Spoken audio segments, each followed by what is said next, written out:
နောက်ဆုံးတွေ့ဆုံရင်နောက်ဆုံးနေရမြနောက်ထပ်မရတော့ဘူးငါတို့ဝေးသွားကြပြီပဲဘုံချင်ရင်တော့ငါလိုချင်တဲ့ဘဝ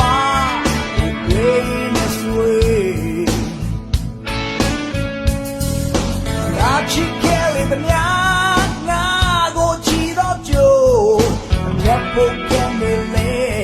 ငါချိန်